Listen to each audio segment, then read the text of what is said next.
All right, practice 2.5, we're going to shift a little bit from periodization to program design. And if we look at periodization, right, it's the purposeful plan to bring forth your vision of your training season. Right? It's a purposeful plan to peak our athletes. Another purpose of periodization is to create common language among professionals. Again, we may not use a lot of this language as we interact with each individual athlete, but as we communicate as professionals, we have a common language to discuss these things. And part of the common language we will also use, especially as we plan these training stimuli for our supercompensation, is anatomical language. So if you've taken anatomy and physiology, hopefully this will be a good review for you. We're going to be recalling some of these terms. If you haven't, this may be new to you, but maybe you've seen this before. So one of the things we're going to do in your portfolio is to think about your athlete's needs in a needs assessment. So some of those needs and needs assessment, as we begin to think about our purposeful plan to peak our athletes, is what is their blood pressure. Some students or some student athletes may be on different types of medication that increase their blood pressure, so that could interfere with their peak aerobic or cardio output. They may have different stressors placed on them during that time. So what is their resting heart rate? Again, different factors play into role with that. What is their current activity status? Are we moving into the preseason and they just really haven't done anything but like gaming late at night up until this point? They're going to be doing different than someone who's been pretty active throughout the off season. What's their training history? How many years have they been participating in the sport? That's going to be factor in. I didn't start wrestling in high school until I was a freshman. My starting point was much different than some of my teammates and competitors who started in elementary school, right? So that training history plays a big role. Again, maybe not to talk about everything on one of these things, but diet, what am I eating? How to refuel and recover?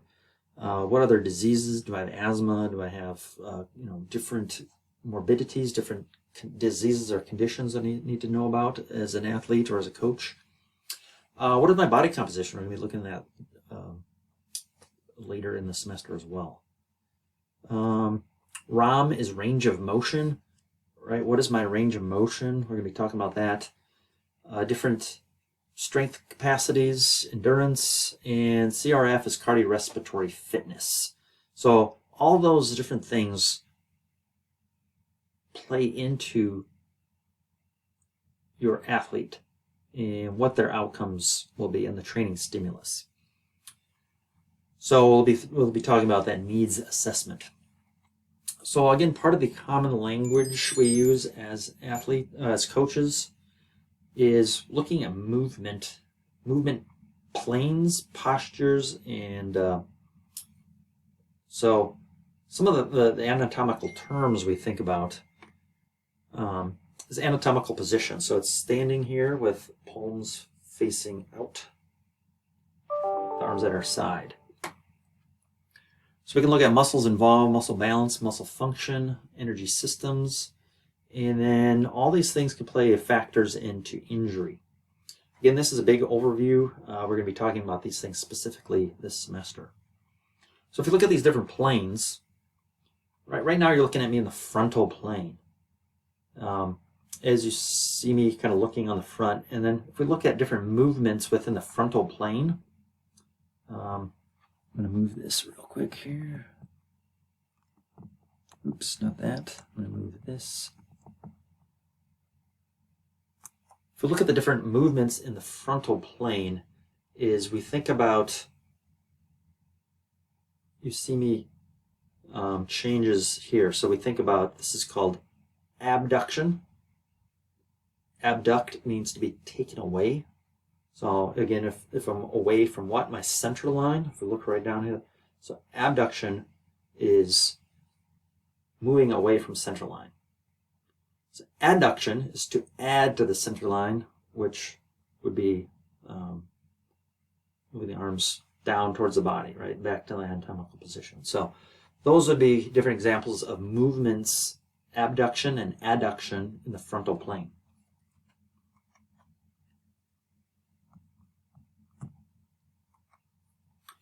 So we can also look then at the sagittal view. Oops, okay, let me move this here again. Sagittal view is the side. So I think of that sagittal side, right, is kind of the alliteration there. And any type of movements within the sagittal plane. So that would be things like flexion and extension. Okay, so it's flexion and extension. Right, so those would be things we see within the side or sagittal plane. Also, we can see what flexion and extension. Okay, that's all on the sagittal plane.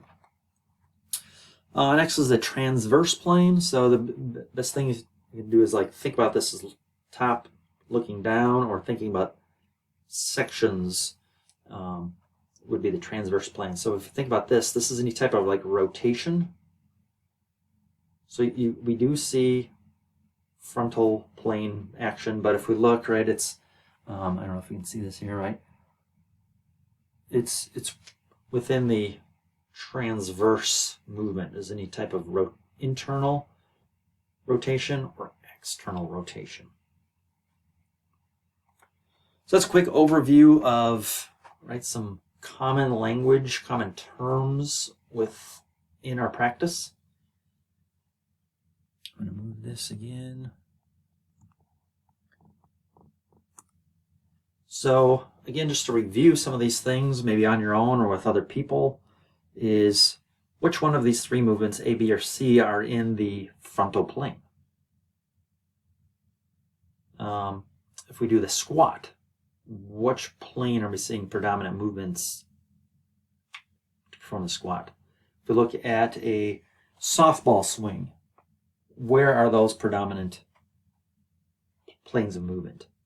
And then which one of those three actions, A, B, C, are in the sagittal plane?